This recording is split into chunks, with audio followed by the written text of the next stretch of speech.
Hello and welcome to another episode of Face to Face. My name is Godfred Akoto Boafo. My guest today is a former international footballer who is perhaps the fastest rising star in world football. He has served as a general coordinator of FIFA World Cup matches and is today the Deputy General Secretary of the Confederation of African Football. Tony Baffoe is my guest on Face to Face. Tony, welcome. It's been a while. Thank you very much. Thank you very much. Last we saw you were working at FIFA at the World Cup finals. Next we heard you had been made Deputy General Secretary for the Confederation of African Football. What does that mean? What do you do? Well, first of all, I greet your viewers and also listeners because you're not only TV, you started with radio, City FM. To be honest, it's a huge responsibility, and the President Ahmad approached me immediately after he replaced Alhaji Issa Hayatu, and he said, I want you to work with me. And he told me, I really want you to be on board, to be part of my team. When I told him I already do stuff for CAF, he said, no, I want you to be there on full-time basis. And he convinced me with his vision in a way that he wanted to have more diversity also among the CAF staff, which entailed a vast percentage of Egyptians, which is normal because CAF headquarters are in Cairo. But now we have, like all the directors are from different countries, Angola, from Chad, from Nigeria, etc. So this was part of his vision, and he told me, he implemented it. Coming back to my general role, I'm in charge of everything which is football. Obviously, all the competitions, stroke tournaments, CAF awards, because it entails football. Then the refereeing department, we have the development department, coaching courses, coaching content. Obviously, I cannot do it alone, but I have directors in place, people I can delegate to. And then also various inspection visits which have to do with respective competitions. So it's a lot of work. We also created a legends department. As you see, the legends are more involved, current and former legends, in the CAF policy and vision. We had symposiums, male symposiums, female symposiums, so it's a big job. And also you saw that we re-signed the agreement with FIFPro. Yes. And sometimes you can sign an agreement, but what is important is to act. First action was that in the African Best 11, FIFA is now involved, like the same way they do the FIFA Best 11. We couldn't make all the clubs vote, but we did it with all the national teams because the time was too short. The next step should be definitely that the clubs are also going to be part. So you see, there's a lot of work on my hands, and also that I travel a lot, not only between Ghana and Cairo, but also to the respective African countries. But at the end of the day, I thank God for my life. And you've painted a picture of a very important role, especially at a defining moment in African football. You spoke about the transition from Alhaji Hayatu to Ahmad. Let's talk a bit about that. What is the vision? You spoke about him selling you a vision. What is the vision for African football? First was to bring more diversity. Secondly, to support the local leagues more, to have a good youth development structure, to also erase corruption. You remember what happened in this famous Anas Video. number 12 video with the referees, and after that most of them were banned, and even after the Anas expose, There were certain things which happened during the interclubs. The disciplinary committee also took action. So it's all part of the direction the President Ahmad is taking. And we also set up, or we put more emphasis, more focus on the regions. I know there was a debate also about the under-17. Yes, we'll get to that. Yeah. But a lot of Ghanaians don't like it. Yes, but you know, on the helm of affairs, you not only think about Ghana, you think about Africa as such. And what the majority wants. So you must also enable other countries to participate, you know. So definitely Ghanaians will not like it because I would say in West Africa is the hub of football. And they're saying you're removing the best countries from competition by letting them play against each other and allowing the weaker confederations to now get an opportunity to play. Is that a fair argument that they But make? you know, weak is in quotes. If you see the women AFCON, before Nigeria was dominating with the big gap, now the other countries have come closer. So one thing which is important within the regions is we use the right ages. With the MRI now, the tests are very strict. There were teams who only had 3 or 4 substitutes on the bench because we were strict with age control. And this is something, Godfred, we want to continue. And then we also see where the dominance lives, because at the end of the day, under 17 is development. Okay. And we are overly focused on winning in Ghana. Yes. So perhaps we need to get used to the development again. You see, if I talk about development, one of the biggest projects we are working on our School Football Association. Excuse me. Ghana, I'm taking Ghana because I'm from Ghana, was very strong back in the days with the code system. Inter-schools, you even participated. The emphasis must lie on the schools. Germany adopted football as subjects in classes. You know, for a lot of children who come from humble homes, football is their scholarship for the future. So I think we must go back to the basics. And once it's organized, because we don't have youth teams. One club, Hearts of Oak or Kotoko, they might have 2 teams, but they don't have under 9, under 10, or under 12. So through the school system and the regional system, we can improve upon it. When last did you see Central Region playing against Western Region? Upper East against Upper West? When last? We need to emphasize more on the Ghana will never lack talent. And with it comes the coaching education. For me, we must revise the content. This is what we did with our development department. We created the African Pro license. This morning I was listening to radio, and I think it was on Asempa and Moshosho.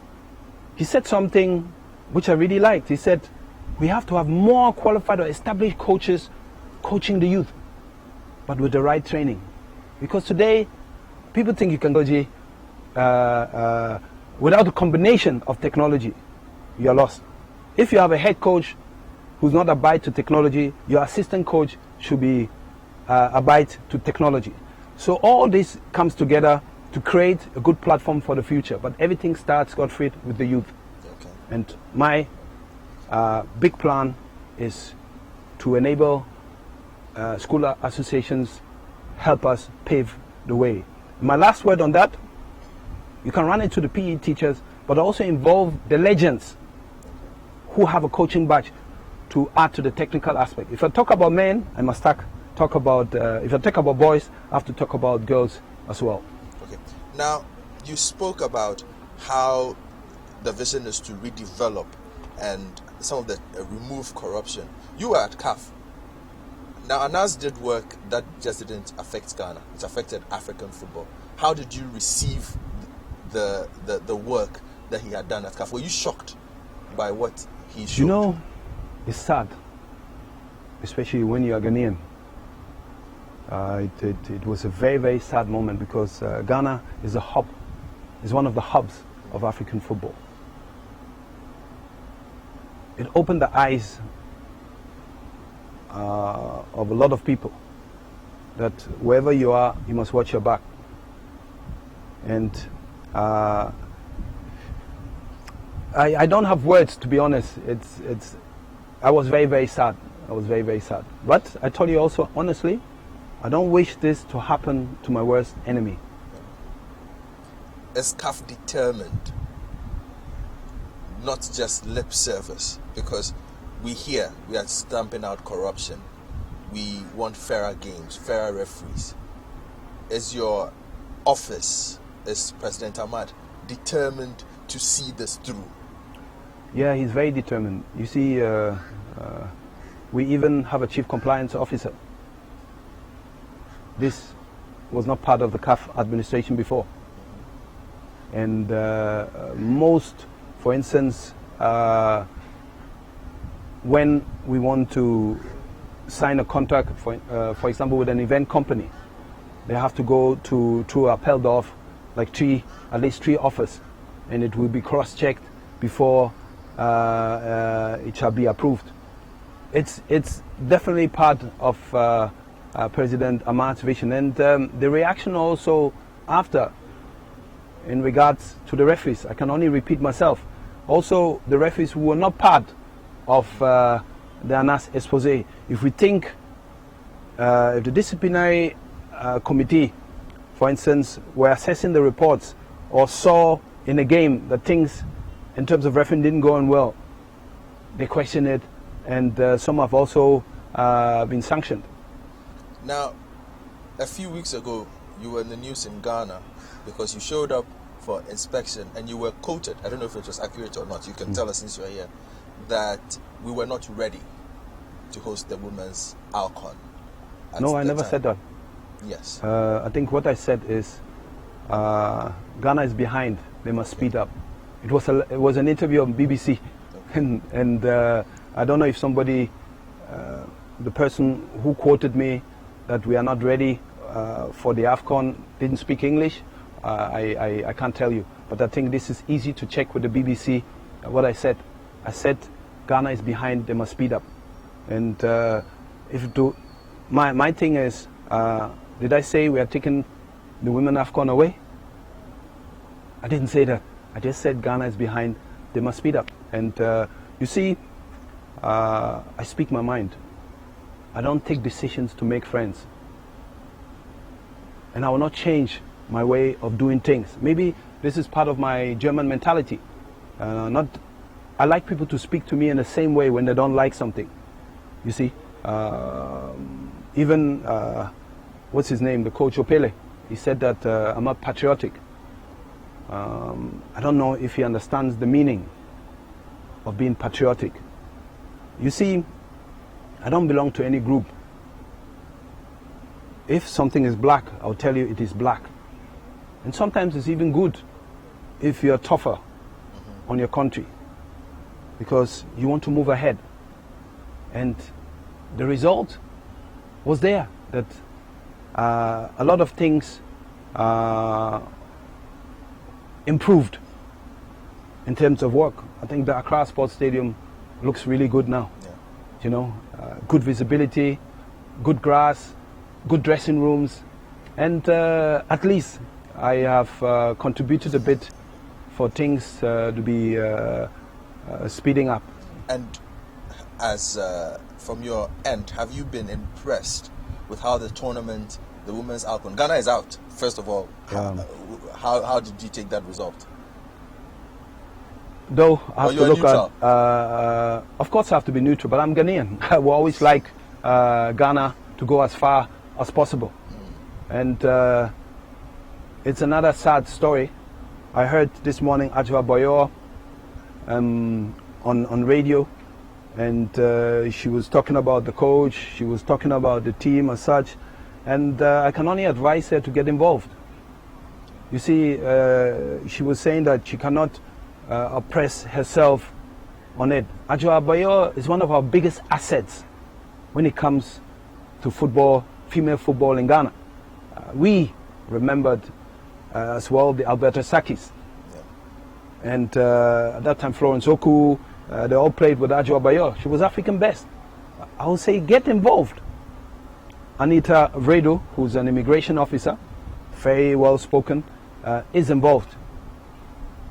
And I want Adwoa to be involved. And Ghana should take care.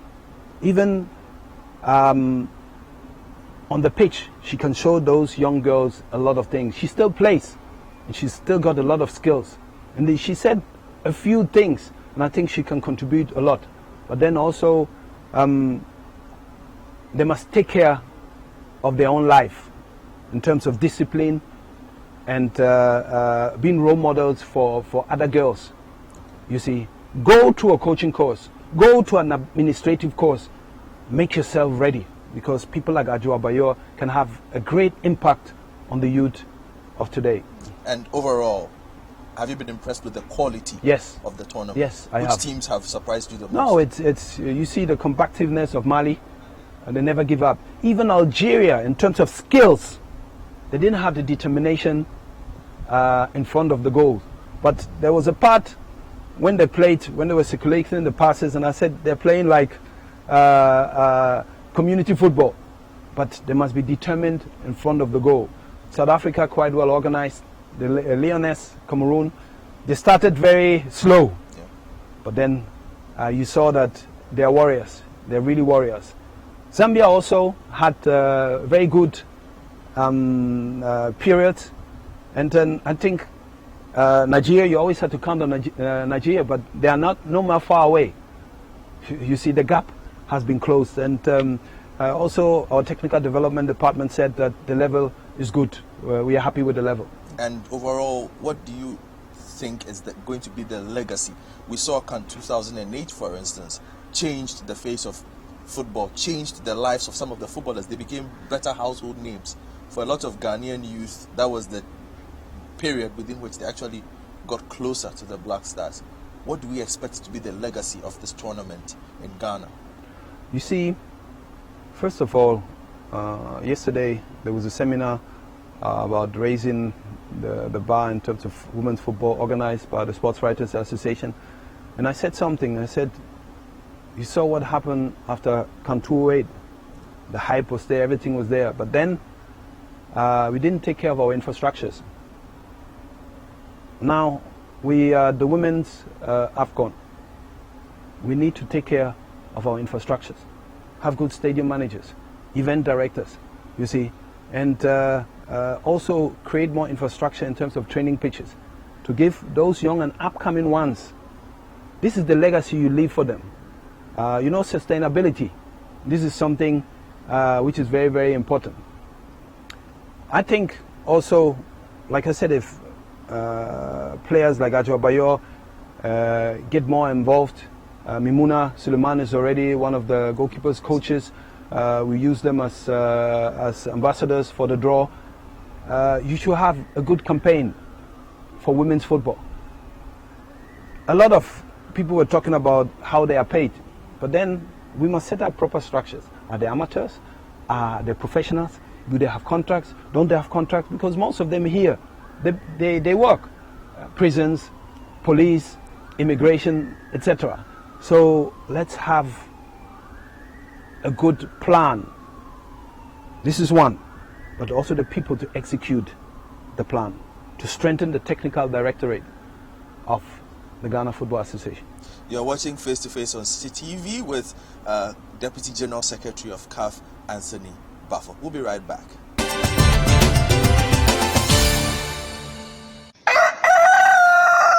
We spice up your mornings with culturally enriched conversations, social interviews, and policy-oriented discussions that will keep you updated on the progress of the nation. Those security guys who were supposed to protect them, I'm sure by now somebody must have all of them arrested. They must all be arrested because it's an unprovoked attack. Join the Breakfast Daily team Monday through Fridays from 7:30 a.m. to 10. Let your voice be heard with the hashtag Breakfast Daily. Join us for breakfast daily, only on City TV.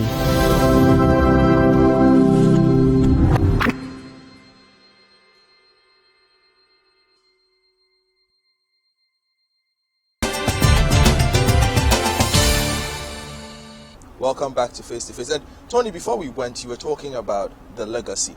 The legacy also includes development, which you're in charge of. Have you had one eye in Uruguay at the maidens? 2, 3, 4 eyes.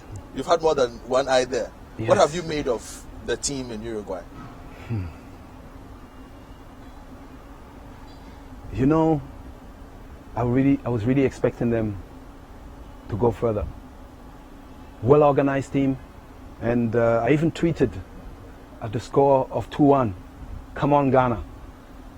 But unfortunately we lost in penalties.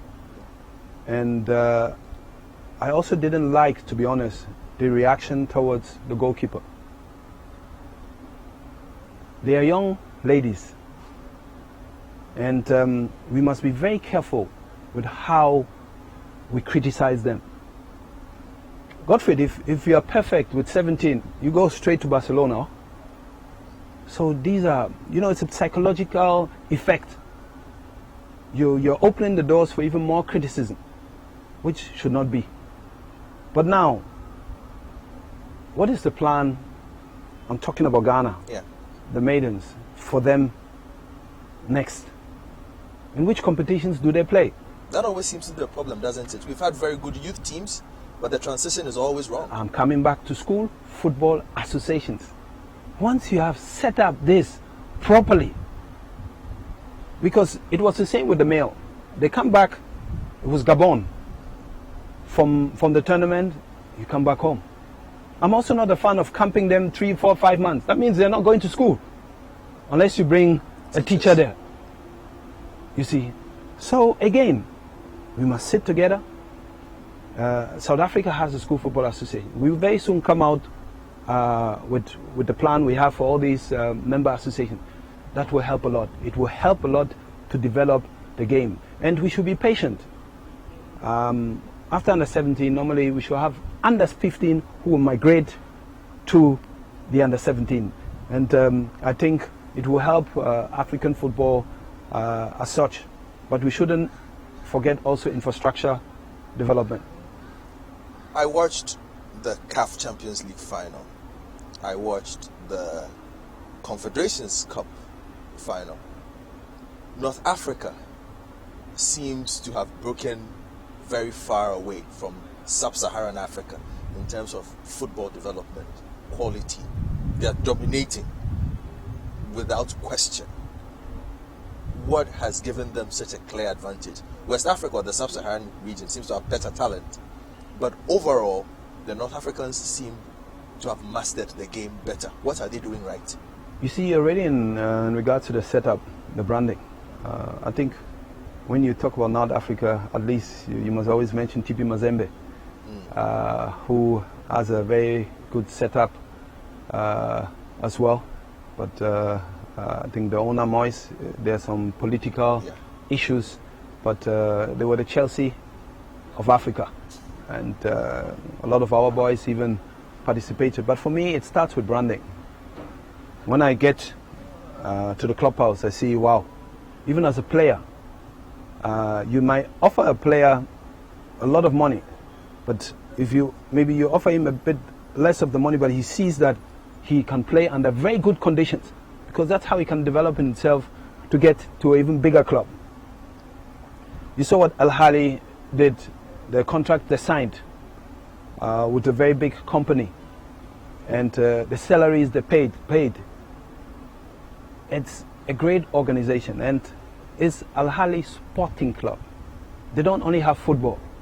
They have volleyball, they have basketball, they have tennis. You see, so you spoke about the legacy.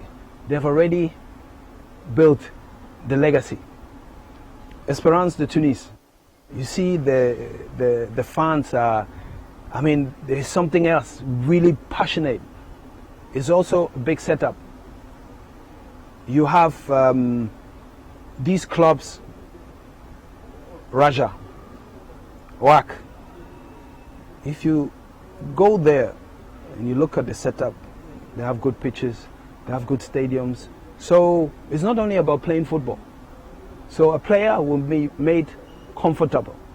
And if you get an offer from these clubs, they are previous Champions League or Confederations Cup winner, you automatically go there. I remember Ohinejan. I read his biography, and he wanted to do the same thing during Kwame Nkrumah time, to have clubs, not only football.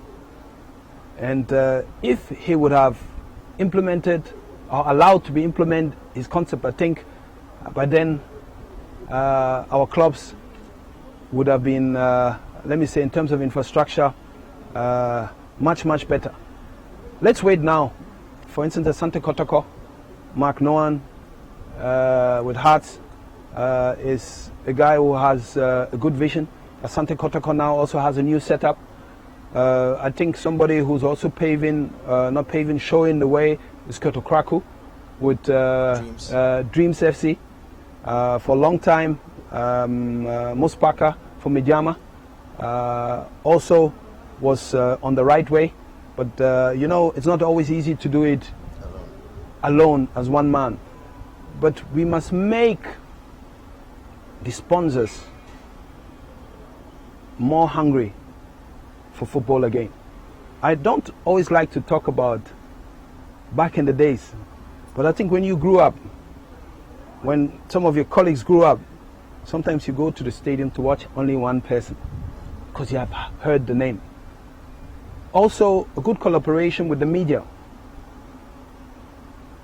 to take football to a different level. You see, if I give you the example of Germany, because I grew up there. You had Baffoe. You know that Baffoe owns a factory. You have Wolfsburg. You know which car brand they own. So players who were talented could pass through the apprenticeship of the Bayer factory to learn something, maybe from 8 to 2, and then later train. So they went through a system to learn a job, so they will not be stranded after the career. Why am I mentioning this? Back in the days, you had Mr. Exposito, Acotex, Temagapoa, Obuasi Godfred, Power FC, Sir Sam Jonah. They were all people who were interested with their companies. How do we get back on track with this? Ghana football at the moment is down. It's obvious. But we need the competitions to start, no matter how, to come out with the blueprint and the right people to implement it. So it is very, very important.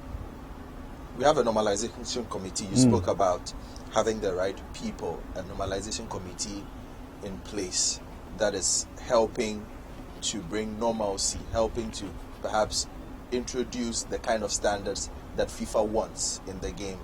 Now, are they getting, and CAF, are they getting any help from you? Because there's a development aspect to what they're supposed to do as well. Oh yeah, first of all, it's important that I think you put the right team together. There's the normalization committee, but also the committees, the technical directorate, the competition departments, etc. Then also, I'm a unionist. I'm the founder of the PFAG, and we need to involve the players as well. I've not seen the players being involved so much, but Dr. Kofi Amwa, and I had also interaction with Madame Lucy Christ. They promised to meet them, and it's very important to get the players also involved. And you could see when we were watching the women's AFCON, though the stadium was not crack full, but you could see that the people were eager to see football. And they have our support. We will very soon have a meeting also with Dr. Kofi Amwa, who has met the president already, also at the Congress in Sharm el-Sheikh, and he has met him here. So we're going to have a more bigger meeting as well to support. My support will always be there. Now, I'm going to split the next question into two, and I'll leave the second part for our final segment. You spoke about the involvement of players. Now, there's a criticism of the players you lead, the professional footballers in this country, especially those who have left the job. They seem to lose interest in advancing themselves once they are done, so that they can contribute to the game better. And I ask this because you can compare our set of former players to the Nigerian set of former players. Even the French-speaking, yesterday we heard Omar Daf from Senegal has been named as Sochaux head coach. We don't seem to have too many of our players. We have CAF, Ibrahim Tanko as well. But not too many. Stephen Appiah, Richard Kingston. You see, are you pushing them enough? Oh yeah. We speak a lot, and you have somebody like Frimpong Manso. We all know him as Mayanga. We played together. Very well educated, very well spoken. But players must understand that you cannot become a coach without a coaching course. You cannot become a coach without certain IT knowledge. Now, Ibrahim Tanko and Michael Osei, as his assistant, going to handle the under 23. And believe me, the wrong thinking of players who think you have, I don't know how many games for the national team, have played so many years professional football, that without a coaching course you will succeed. No. We are telling them. We have a common WhatsApp platform. I take the example of Sami Kufo, who is not a coach, but who has immensely improved upon himself to be able to sit on Africa's biggest TV platform, which is Super Sports. So this has been part of the mission. Maybe we need to push more, Godfred. And it is essential that they spend also more time in the classroom. I push a bit on this also because we in the media get perhaps also criticized for not giving opportunities to some of these players, and they say we highlight their poor situations. But you speak to them, you call them, and most of them simply do not want to get back into the game in any form, be it as a pundit or as a coach or as an administrator. How are you making sure that perhaps there's a diminishing effect on this so that they can also earn something, because they need to make money after football? But Godfred, there are a lot who are involved. Don't forget about Yao Champong. Don't forget about, excuse me, Felix Aboji. I already mentioned Michael Osei, Ibrahim Tanko, Stephen Appiah, Richard Kingston, and you could go on with the list. But for me, I told also those players who played abroad, make contact with your clubs you played with. Go through a course over there. If we had the chance to have big coaches, for instance, Stephen Appiah played with Guardiola. Yeah. It's one phone call. Say, Michael Osei is coming. Michael Osei is close to Jurgen Klopp because he played with him in Mainz. You see, this is how you have to create a synergy. Abdi Pele was with Olympique Marseille. He was with Torino Calcio. It's one phone call to organize this. You understand? If maybe there's, we can always get a ticket organized. And this is but you must want. You must have the will, You must have the will to do it. You know, if you knock on my door, I will open it. But I'm not pulling you inside. You must walk inside. You see? So, and one other thing is, I think, like the way you said, they think the media portrays when they're not well. But I'm advising even the current players to start whilst they are playing, to prepare for your life after football. And final word on PFAG, and then we move just to talk a bit about the Black Stars. how far are you away from a proper union? Not in the sense of what you have now, but in the form of what we see, for instance, in Spain, where they can say, well, we are not starting the league because we are not happy with our share of broadcast revenue, or like in Germany or in England. You've had this operation going for close to 10 years now, from its infancy.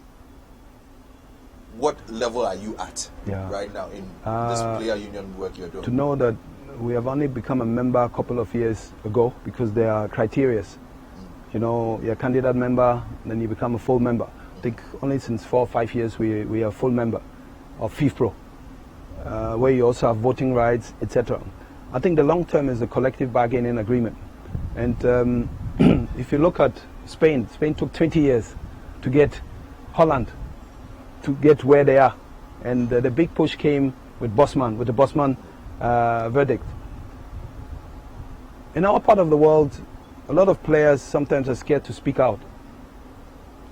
They will come to you, they will tell you this and this, but don't mention my name. And I think we also know that the PFAG is not wanted by everyone.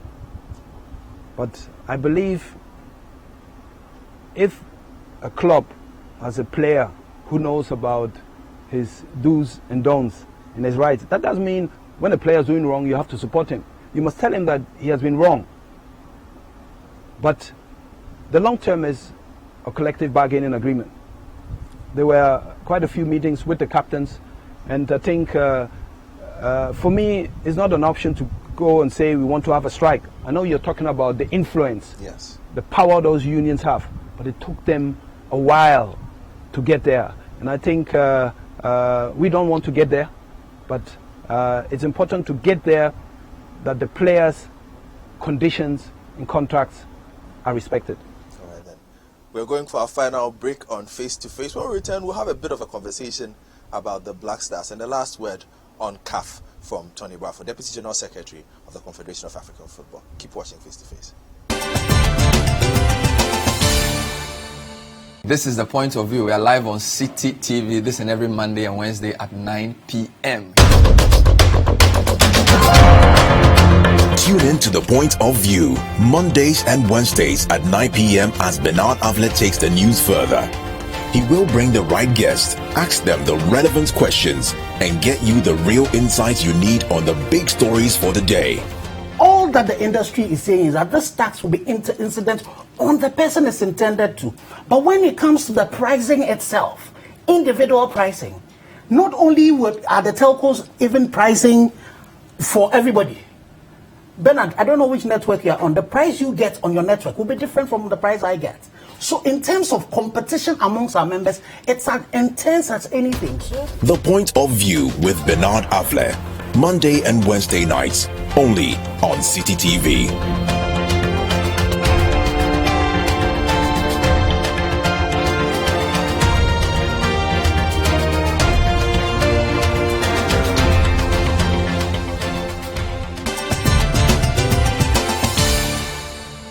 Welcome back to Face to Face. And Tony, it will be irresponsible of me to have you in a chair and not talk about the Black Stars, even though...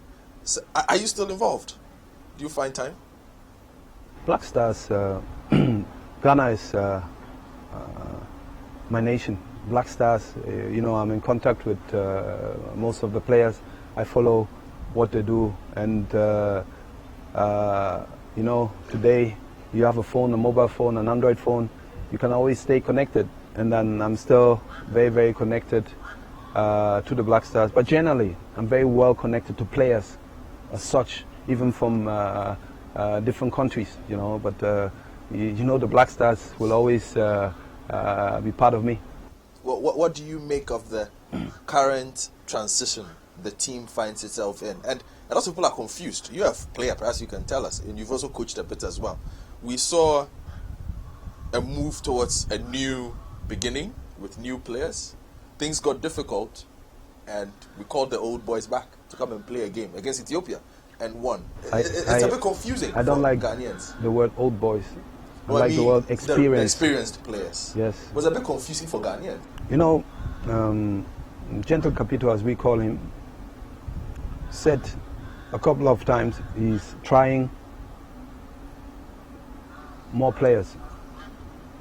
I think now he came to an agreement with himself and invited most of those experienced players. And I think we did well. We were well organized on the pitch and always dominant on the pitch. And personally, I think that you can never succeed without experience. Experience is important. He's the coach. He decides who's going to start.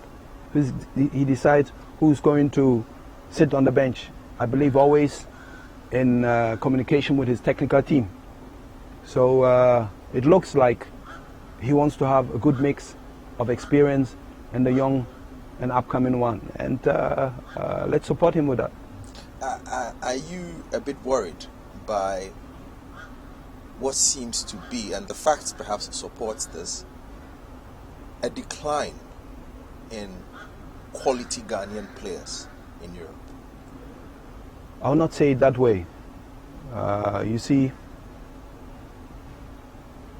for me it doesn't mean, like, for instance, if you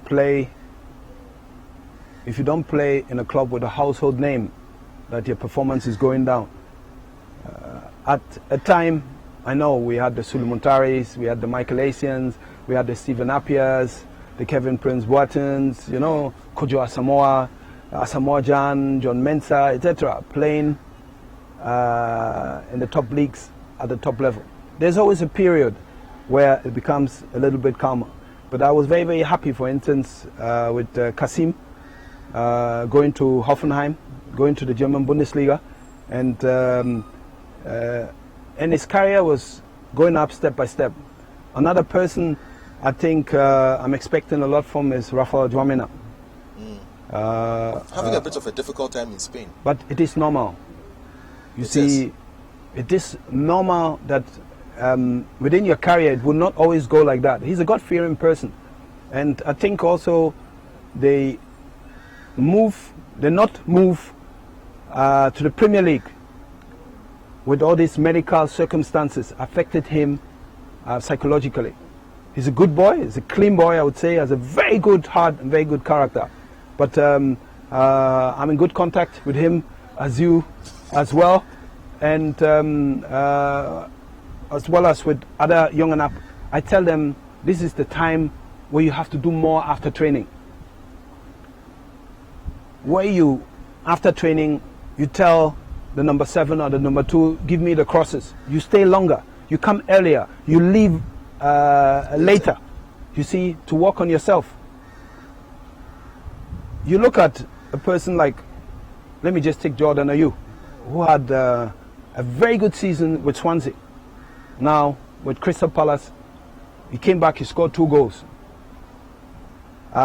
It also something like, and he's still in a very young and fresh age, but he showed that when you need me, I'm there. You see. So for me, I'm coming back to what you said, that I believe that at the moment Ghanaians play in good teams, and that the era of the Asians, the Asamoah, the Appiahs, the Muntaris, etc., was overtaken by the Ayews, Ajimambedus, and the rest. They're still there, they're still strong, so the younger generation has to work harder to get to a top level, you know. Let me also talk before we come to the next question about Jonathan Mensah. He's in the US. He's in the US, and for me he's a player who should be playing in Germany or in the Premier League. Why? No, you see, he has the height, he has the strength, he has the technique and everything. And I always tell him that.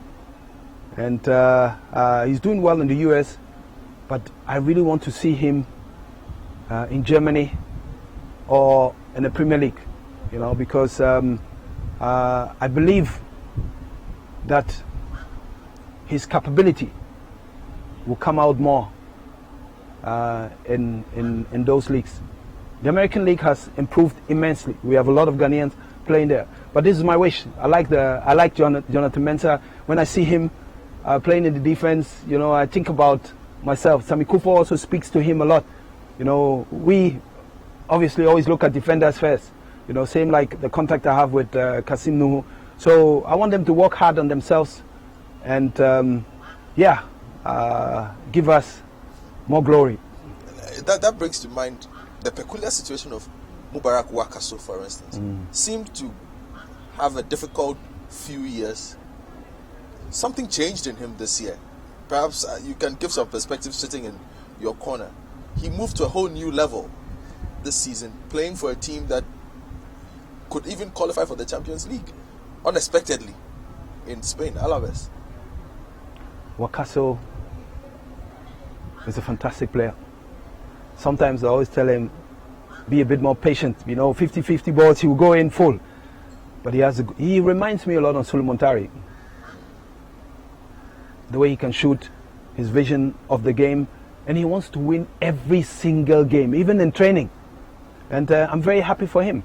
That shows you also that even with a smaller club, you can play at the top level. And that's what I'm saying. We should not only look at names, like we're waiting for Bayern Munich, for AC Milan, Juventus, Turin, Real Madrid, Chelsea, Arsenal. No, we should not only look for names. Or Dede with Fenerbahce, was a big club who had Ghanaians playing there, and he's making a great impact there. So I am not, let me say, pessimistic about the future of Ghana football. I saw a new spirit in the team, and I wish Kwesi Appiah and his technical team well to maintain and to sustain that spirit and to go further. Now, you're very interested in competitions, so I'm going to ask a couple of questions about competitions on the African continent. You already cleared up the Ghanaian disappointment with the Under-17 new rotational or zonal qualification process. The CAF club draws. Why is it that they are never made public? They've been made public. No, they are announced. You're saying the draw. We just get fixtures. What we will do in future, this is something we are taking into consideration. But there is a draw. That nobody sees. Yeah, but I tell you that we'll make it. We spoke about this also because there were a lot of concerns in the media, etc. Yes. And there was also a committee meeting about it. And I promise you, very soon it will be made really visible. But talking about the draw, you saw that we have been taking the draws to a different level in terms of organizing the draws and making it the next stage, making it more. We branded it better, I think, and also to take the, let me say, the inspiration of what UEFA also does with it. And with the Champions League, what significant changes are we to expect? We do know that there have been calendar changes. So for a team like Esperance, who won it just last month, their title defense starts next month, or even this. Yeah, yes, next month. It's a transitional season. Realistically, it's a transitional season. You also had the Champions League always ending around this time, but next year it will end in May. So we want to adjust the distance with Europe. So it is very, very important for us. And we also like to have the Champions League before the Confederations Cup. You know, and the Confederations Cup before the Champions League. So all these things, we're really working hard on it. There are a lot of things coming together because of the transitional season, but you know, you cannot change something tomorrow. But there's hard work being done on the ground. We've also invested in a match command center in the headquarters where we can watch 8 matches simultaneously, and we can focus on the security officer, general coordinator, on the media operations. We have 3 hotline numbers in case of problems. And also, I think with the branding, you saw also before the matches we used the photo boards with the logos of the teams to make it more lucrative. We are working on making it even more attractive than before. But how attractive also for the clubs? Because we do realize a lot of the clubs do complain that they can't afford it, but they really want to participate. Any plans of increasing prize money, helping clubs out? I think we have increased the prize money already, as you saw. But then I think we are gaining on more and more sponsors. We just signed with Visa, which is a fantastic deal. And this is also part of President Ahmad's, General Secretary Amra Fahmi's vision to also at a certain time to have more investment, more money involved with it. But you saw also the way we did the fixtures. We gave ample time for the teams because we know it's not easy to travel within Africa. To have an English week, like you say, 2 games in a week is very, very difficult. So we left a bigger gap in between. But there's still work to do. And I think the new administration, including Amra Fahmi, the General Secretary, we are now 1 year in operation. So give us a little bit more time to change more things. Well, a lot of people are not that patient. And so I'm asking these questions for the impatient, football-loving fans of Africa. Now, the game, if the game is to grow, it has to be accessible to a lot of people. And that means good television. Now, obviously, there's been an increase in the number of games that one can watch. But what is the plan to make sure that the same way Ghanaians enjoy the Champions League and can watch 4 or 5 games at a time when they want to, we start getting that for the African club competitions? Because if you want to grow the game, obviously you have to show it on television. Yeah, but I think personally a lot of things have improved. Also, TV coverage, coverage on social media, digital media has improved a lot, and we get criticism, but we also get a lot of positive feedbacks. But it's important when you speak to us, and the technical stroke TV marketing team are always ready to listen to those things to improve on. But the championship, the Champions League, I think we had like the Champions League finals, which was fantastic in terms of attendance. You're right, you say it were 2 North African countries, but the attendance, the atmosphere was fantastic.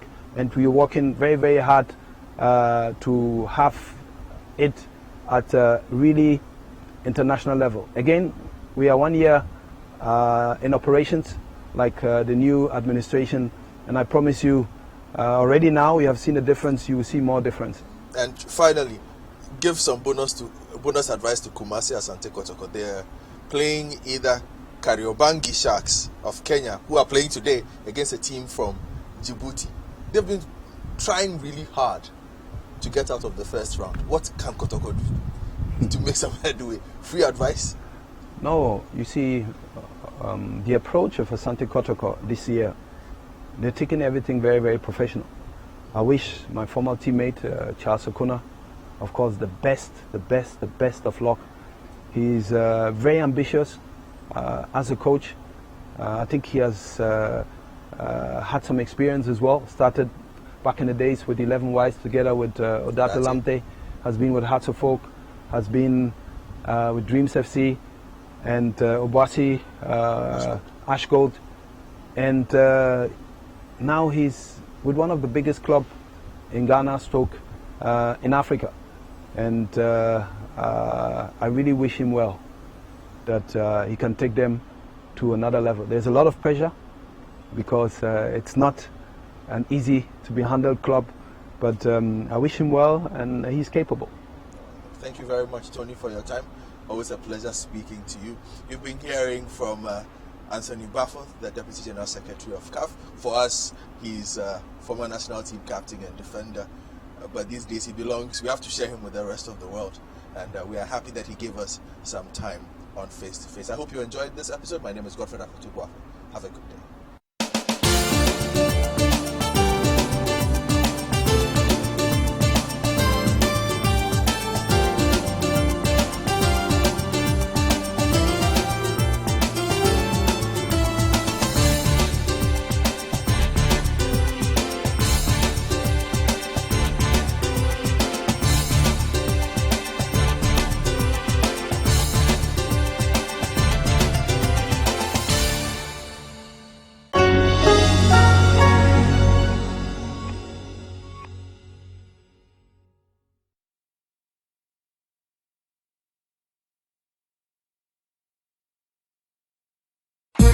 Quero ver todo mundo balançando.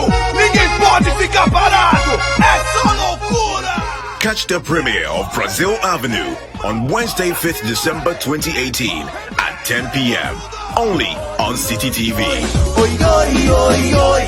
Vem pra quebrar. Com tudo vamos tentar. Com tudo. Oi, oi, oi. Oi, oi, oi, oi.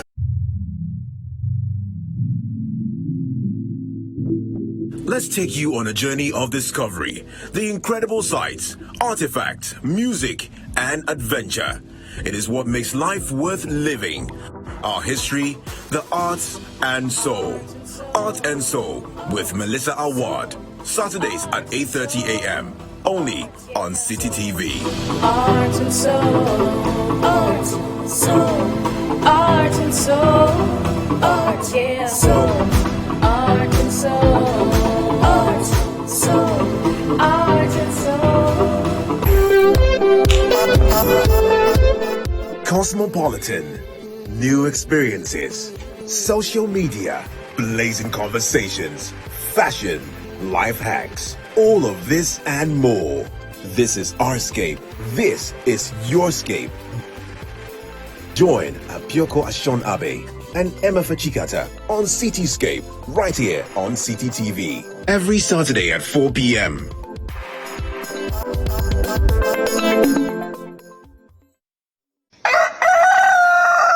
We spice up your mornings with culturally enriched conversations, social interviews, and policy-oriented discussions that will keep you updated on the progress of the nation. Those security guys who were supposed to protect them, I'm sure by now somebody must have all of them arrested. They must all be arrested because it's an unprovoked attack. Join the Breakfast Daily team Monday through Fridays from 7:30 a.m. to 10. Let your voice be heard with the hashtag